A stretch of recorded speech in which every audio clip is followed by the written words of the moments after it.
Good morning, simulation farmers. Welcome back to another episode of To Be Real. I'm your host, Charm. Today we are here with my lavalier. Let me not touch that. I don't know what this is going to sound like. I have tried to listen to the audio with this thing on. Personally, I don't like it, but we will do one episode with this on. I just kept this one because it looked the most official. Today, we are doing something totally different, but I thought it would be so fun and so funny. I will be updating an episode that I did when I was younger, when I was so young. She was so cute. Today's episode is going to be Lessons Learned as a Dollar Tripper Money Edition Part 2, or updated lessons that I learned as a dollar tripper. Even though I stand by what I said 2 years ago, 3 years ago, I have had 2 more years, 3 more years of experience and time to gather more wisdom and knowledge. My dancing career really had two phases. It had my like 5D experience where I just had the most incredible mindset and I was in a really positive place mentally and I was making the money and I was making the friends, felt so good. I was single, I was happy. And then the second half of my time there was like the dark version of dancing. I was depressed. I hated being there. I hated everything about it. I hated the club that I was working at. I hated the people that I was encountering. I was making little to no money and working twice as hard. And so I also learned a lot of lessons the hard way, if that makes sense. I learned it from a different angle, a different perspective. So a lot of the lessons, if not all of the lessons that I'm going to talk about today, are the lessons that I learned during honestly a really, really rough time and a difficult time that I had while I was a spicy dancer, while I was working as a little dollar tripper. Anyways, shout out to Baby Charm. She'll forever be in my heart and in my soul. RIP to the girl I used to be.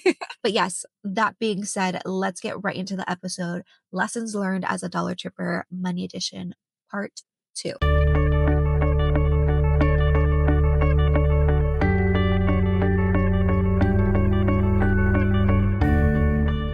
Okay. So the first thing that I mentioned in my previous episode was feeling hot. And I know that sounds so shallow, whatever. Listen to the episode and you'll understand the context in which I talk about it. Also, this will be the only time that I reference this past episode. That was just the one thing where I was like, I need to update that one because once I experienced a different aspect of dancing when it wasn't just like all happy go lucky and I was really having some trying times and, battling my mental health and stuff like that. I had a very different experience and understanding of why feeling hot made me money. It wasn't just about feeling hot and knowing that I'm attractive and feeling good walking around the club. It was holding on to that experience the entire time. The devastating part of my experience, the thing that really changed the way that I experienced the club the second time around when I, had gone through that period of going through a really terrible time at a different club where it was honestly hell on earth for me. And then I experienced what should have been a new heaven. I was at the club that I dreamed of working at when I was first starting, and I could do the tricks, and I technically should have had all the confidence after years of dancing. However, I felt so different. It wasn't about the external reality. It was all about me. And the one place that I always felt safe and just so good and like so powerful in was the stage. There was a sense of just like, it was all about me. I obviously loved being a showstopper and I loved being, the girl that people couldn't like keep their eyes off of and they couldn't rip their attention away from. However, the thing that made me the most magnetic on stage was the fact that I was not performing for anybody else. I was in my body. I was feeling hot to myself. I didn't care whether people liked me or if they didn't. I didn't care if I was somebody's type or not. I didn't care if they were judging me or comparing me to the girl previous to me or, hoping for the next girl to come up. It was all about me. My sense of appreciation and self love and confidence was totally internal. However, the reason why I had such a hard time once I got off of stage is because once I was no longer on stage, I would externalize that feeling. And my mindset was really, who can I be for this person in order to make them want to spend money on me? I was externalizing my sense of power in terms of trying to be somebody that I was not, trying to be someone that somebody else would approve of, that somebody else could give their stamp of approval in order to earn money. And I would earn a lot of money on stage because I was in this totally different energy where I was radiating confidence and I was magnetic from within. Whereas when I would get off of stage, I was literally in the most repulsive energy because I was inauthentic. And so it's not just about this knowledge of like, I feel hot. Like I always knew that I was attractive. Like that wasn't my doubt. It was more so who I am internally is not good enough for these people to want to spend money on me. And so I would go in with this really insecure vibe and this really like needy, inauthentic vibe of just like trying to shapeshift and be a chameleon so that these people would want to spend money on me. And they didn't. Why? Because I was being inauthentic. And yes, to a degree, there is a very high level of inauthenticity that goes along in being in the club. However, your energy does not lie. Your energy, the energy that you are putting out can be authentic while the things that you say, might be blurring the lines between truth and, fantasy. And that's the whole point of being a dancer, like selling the fantasy. However, you can actually feel good and feel confident and enjoy yourself and have fun while doing this, while not being fully transparent about the fact that you probably wouldn't speak to this person outside of this scenario, outside of, being at the club. And so, yes, energy doesn't lie. You can be saying whatever you want. However, your energy precedes you, and we are energy vibration translating beings. Like that's what we do. We translate frequency. We translate vibrations. We translate energy. You know when someone is being deceptive for the most part. Like you feel that that energy is grimy, no matter what they're saying. Even if they're, being really sweet, you kind of feel the energy when someone doesn't actually really like you or doesn't really fuck with you and they're trying to like Regina George you and they're like, oh my gosh, like where'd you get your bracelet? And then they're like, that's the ugliest fucking bracelet I've ever seen. You know it, you feel it, and the men at the club knew it and also felt it, and I was struggling.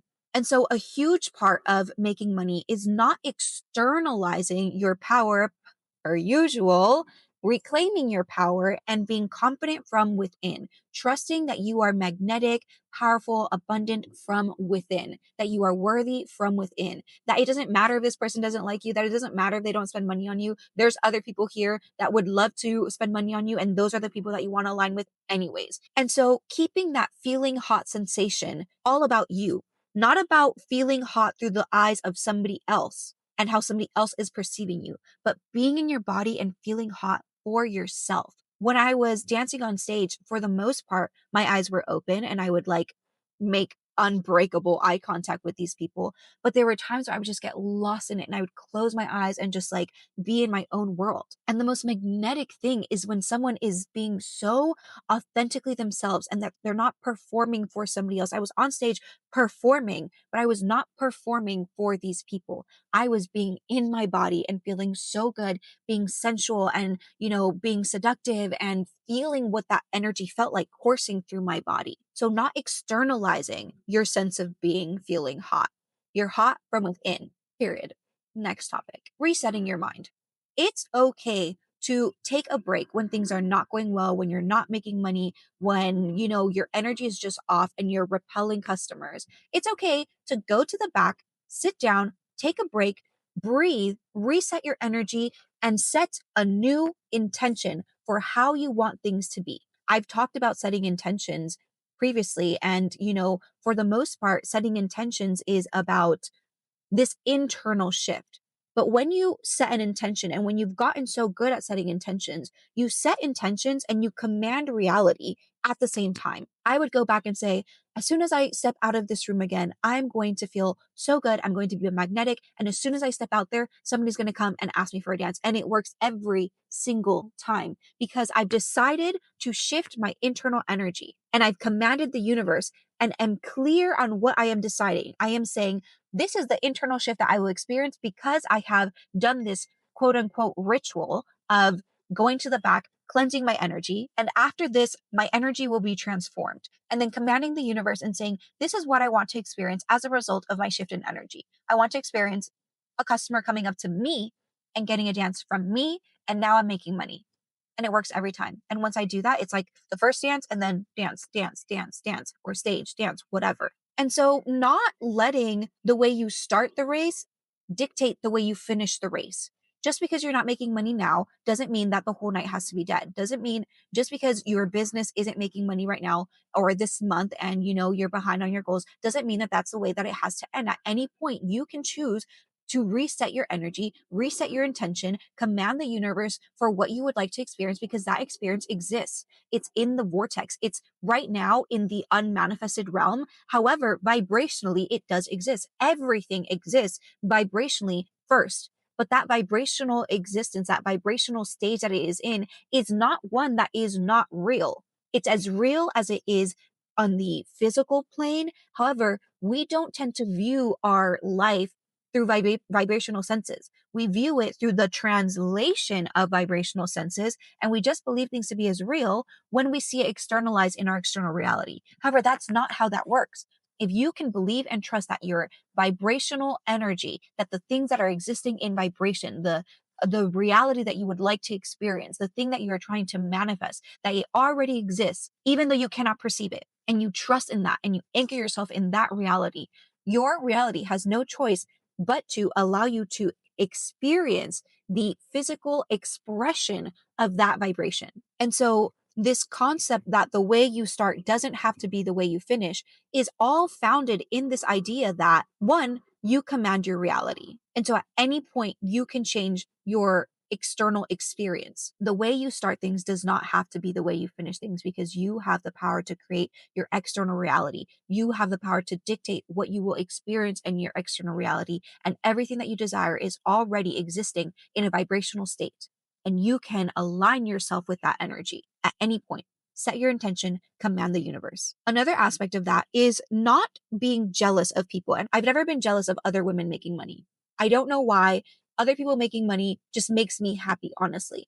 However, I would go through this mindset of they can make that kind of money because they have X kind of body, or because this club caters to people that look like them versus look like me, or they perform differently, they have a different style of moving than me. That is not true. Everything that you experience is from a vibrational reality, and you are, as a receiver of vibrations, you are capable of tuning into any frequency that anybody is tuned into. The frequency, the radio station is there for everybody to listen to. There aren't radio stations that only one person is allowed to listen to because of who they are. No, the common denominator is not who you are as an individual. It's the fact that you are a human being, period. And so the fact that you are a human being means that you are capable of tuning into any frequency, the frequency of abundance, whenever you want, no matter who you are. And so taking other people's success as a sign and something to help you remember that abundance is out there, not as something that proves to you that you are not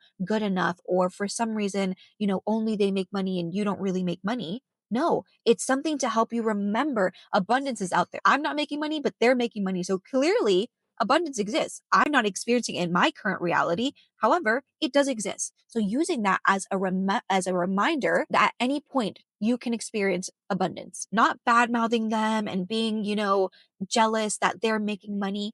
Use it as a way to remember that you can do that too, that you can experience that too. Reclaim your power. You are just as worthy. You are just as deserving. There is nothing that makes them more special or more deserving than you. If you looked at your younger self and, maybe you didn't grow up super rich, but somebody else in your class did, would you look at your younger self and be like, I don't know, you just like don't deserve to be rich. Sorry. They do. You don't. No, you wouldn't. One, because it's not your fault that you were born into the financial circumstance that you were born into. And it's also not anybody's fault that they were, born into financial wealth. Like, this whole idea of nepotism is so ridiculous. Like, obviously, you would want to take advantage of the resources that your parents are able to give you. If you had everything that Kim Kardashian had, wouldn't you give your child literally every single opportunity possible that you helped open the door for her because of who you are? Yes, girl. And if you were Northwest, would you be like, no, mom, I don't want to have this just because you're Kim Kardashian and you're like 11, 12 years old? No, you'd be like, oh my gosh, what an incredible opportunity. Yes, let me play the Lion King thing, whatever. And maybe that's not a great example because I know people don't really like fuck with the Kardashians like that. However, it's the same for anybody. Like, people hate on nepotism so bad. And it's like, you would do the same thing. You would do the same thing. Everyone wants to be able to provide for their children in the best way possible. And if you worked really hard in order to pave that pathway for your child to make it easier for them, then for them to benefit from you making an easier path was the goal. You've achieved it when they have it easier than you did, and allowing yourself to receive that, to not push it away when it comes easy. Just because it comes easy doesn't mean that you don't deserve it. I struggle with this in literally every aspect of my life. I want things to come difficult for me to feel like I earned it. Earning something implies that you were not deserving of it in the first place, and therefore you had to prove yourself in order to receive something. That is not the case. That's not the case. You are the powerful creator of your reality, and you came here to experience and create the reality that you desire to create and experience. It's not about proving your worthiness. You are divinity in disguise. Disguise to yourself even. You do not have to prove your worthiness to anyone, especially not to yourself. You have to decide that as soon as that mindset comes in of I have to earn it or I'm not good enough, nip it in the bud. I am divinity in disguise. I'm divinity in disguise. I'm divinity in disguise. That's my next tattoo. I'm divinity in disguise because that's what you are. And as soon as you remember that, you reclaim your power. As soon as you remember that you are part of the I am, part of the whole, and that everything that is out there is just an expression, a different manifestation, and an extension of who you are. This whole idea that the spoon doesn't exist from the Matrix, the spoon does not exist. Only you exist. I recently started reading The Seven Spiritual Laws of Success, and it's a book that I already read or started reading. And the annotations that I have are so silly to me because I'm like, wow, like you understood so little of what was being said. And I'm sure even right now, I'm reading it and understanding so much more. And I'll probably go back and read it someday and be like, wow, there was so much more depth to this.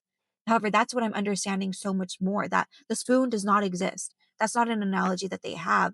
However, that's what they use in the Matrix. And I drew a little picture of something that looks like a bloob or like a wave. The beginning of it is a little flower, and that line goes up into this little bloob thing that is looking at the flower. And from the perspective of this bloob, it doesn't see the connection, it just sees the flower. And so it thinks that the flower is its own thing. However, when you're looking at it as a whole, you realize that that flower is just an extension and a manifestation of this bloob thing, of this little wave looking thing. And it's experiencing itself as a different form, in a different manifested form. And so that's what I've understood so much more about this time around in reading that. And so that's another thing, understanding that wealth is not outside of you. It is you. Abundance is not outside of you. It is you. You are abundance. Your higher self, your inner self is experiencing and living in the vibrational reality of abundance. It's constantly ever flowing to you. And as a part of the whole, you are abundance itself. And you are allowed to experience as much as you are willing to receive. And I'm not just talking about receive in terms of receiving it physically. It's a matter of receiving it mentally, spiritually as well. Because oh my God, I did my taxes this past year for, my last year dancing in 2024, and I was disgusted, disgusted by how much money I had received and washed down the drain. I don't even know where that money went, because even though I was capable of receiving it physically, I was not capable of retaining it, doing something with it, because of the financial blocks and limitations that I had, and the negative limiting beliefs that I had about my capacity to make my money work for me, to receive and hold on to and grow my money. And so doing the inner work to be able to become aware of what these limiting beliefs are and refuting them with the concept of power without permission. I do not need permission from anyone or anything to be able to change my experience, to be able to change my perception, to be able to remember my power as the creator of my reality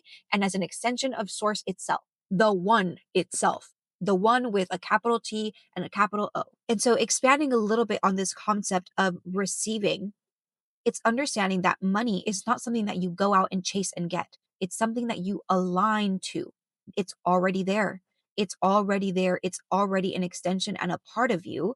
And so it's not something that you need to chase as something that is outside of you. It's recognizing that it's already within you and aligning to that knowledge and allowing yourself to receive through power without permission of knowing that that is a part of you, that you are part of the whole, that it is something that you can only block yourself from receiving rather than something that you have to chase. You're not chasing, you are aligning. Abraham Hicks says something to the effect of, you have to stop viewing your life through your physical eyes and start viewing it through vibrational senses. You have to stop looking at your external reality as the measurement and the proof of what reality is.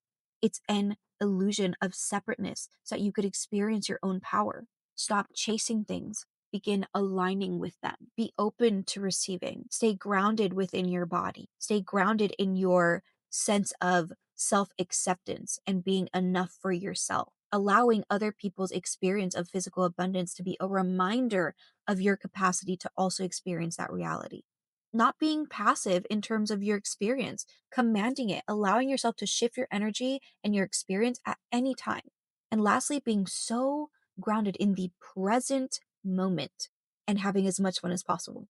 The reason why you are able and capable of changing your experience at any moment by setting an intention and commanding the universe is because you activate the energy, the emotion, the energy in motion, and ground it into the present moment.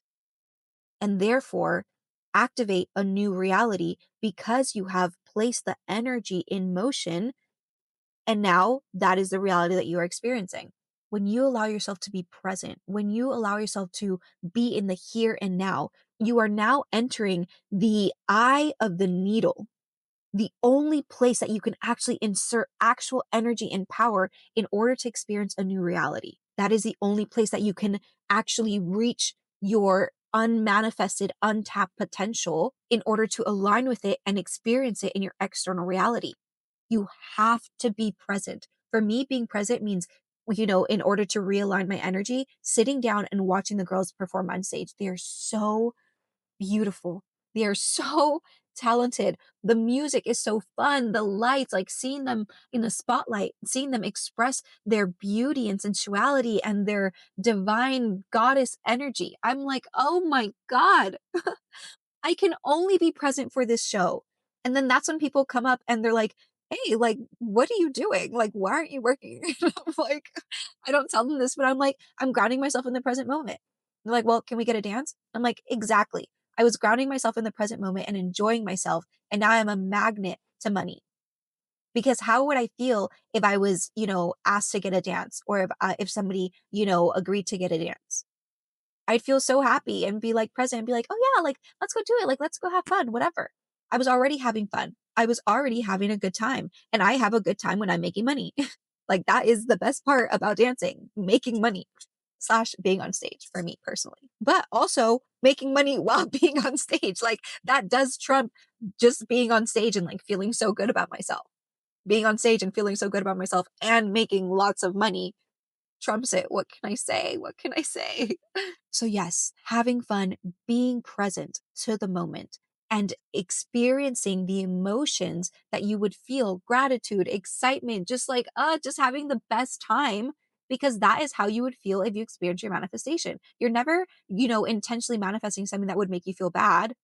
No, you're manifesting something that makes you feel free and excited and abundant and joyful and just everything positive and good.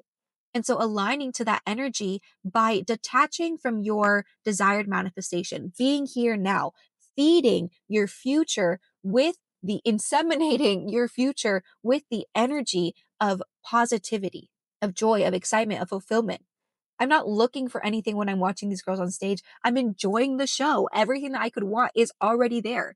These beautiful, beautiful, beautiful, powerful, incredibly talented women dancing. Oh my God, I feel like men just don't appreciate the art that it is to be on stage, to be up, to dance on the pole. Like, obviously, like your body is like fetishized and like whatever, and it's like sexualized. I get it, whatever. But when you view it as an art and when you view these women as dancers, actual exotic dancers, it's so different. Most women that come into the club, they appreciate it. They don't care about your ass and their face and all that stuff. Men care about that. However, the women are like, oh my gosh, like you look so good up there. Like, I can't believe you can do that. Like, whatever. It's so fun. We love the girlies. We love the girlies at the club. The ones that want to be there, not the ones that are there to monitor their men. We don't know. Just stay home. Whatever. Get in a fight. Make him stay home. If that's like not your vibe, please, please don't go. We don't want you there as much as you don't want to be there. We're being so honest. But yes, this is not like a video on advice for exotic dancers. This is just advice in general that you can apply to anything, to your business, to whatever. And lastly, I want to say be open to receiving money from absolutely anywhere, anywhere from anyone at any point, because your beliefs limit you or free you, period. Your capacity to believe dictates and is directly correlated to your capacity to receive. We talked about, you might receive it in the external plane. However, you won't be able to keep it, or, the money will just disappear, or something will happen. And now, you have to spend the money in a different way. Those are rooted in some sort of limiting belief.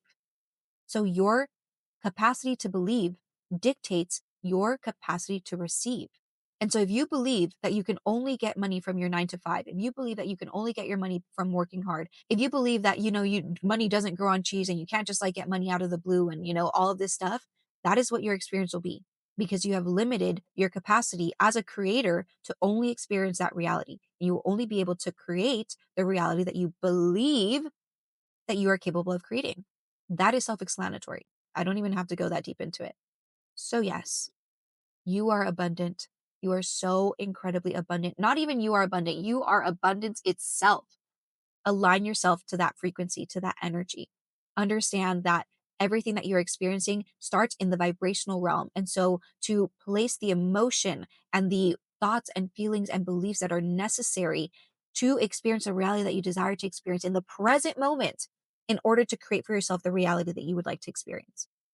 Uncapping your ability to receive, uncapping your potential for what is possible to happen for you, breaking the glass ceiling, uncapping your potential to what you believe you're capable of experiencing and receiving in this life, being present to your experience, having fun, having so much fun, no matter what is in your pocket right now.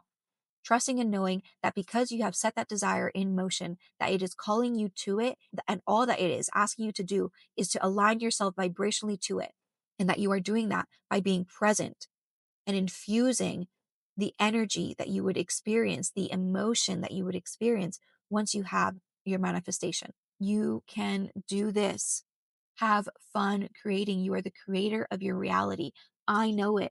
Your higher self knows it. Now it's time for you to know it, use it, activate it. Take these things and apply it. Test it. Test it. Expand what you believe you are capable of experiencing in this reality, and your reality has no choice but to match it. That is the end of this episode. I know it was a long one. However, I said what needed to be said, and I said what was in my heart and in my soul. And I realized that when I get into flow, like I'm very like, this is what it is. And it's just because I have this knowing, this certainty. So I can't dance around the subject. I have to just be very to the point and almost brutal in the way that I express it. Or maybe I don't have to. That's just like the way it comes out. And so my hope, my intention, my desire is that if that energy is not, is not agreeable to you, that you can still hear the message within it. I remember when I first started listening to Bashar, I felt like his energy was so off putting because it was so direct. And Abraham Hicks has like a much more calm and just like loving, and just like she draws you in and like lulls you into this new belief about yourself. And I just wasn't ready to receive the message that Bashar had because I was too caught up in the externalized manifestation of how the information was being perceived, or the manifestation was being expressed to me. And then once I was able to get over that, I was able to receive the message. And now I love the way he talks. It's so like activating. I just love it. And so, yeah, I'm telling you guys that now because I don't want you to miss out on the message just because you don't like the way the message is being expressed, or the messenger herself, me in this scenario. But yeah, that just felt like something that I needed to say because I felt in the moment as I was talking, I was like, this is coming across like very intensely or intensely. And so, yeah, my bad, you guys. That being said, I'm going to wrap up this extremely long episode. I love you guys so much. I hope you have a wonderful rest of your day. And I invite you to begin to create your reality consciously as the conscious creator that you are. Thank you so much again for tuning in. And I hope to see you guys in my next episode. Love you. Bye. Bye.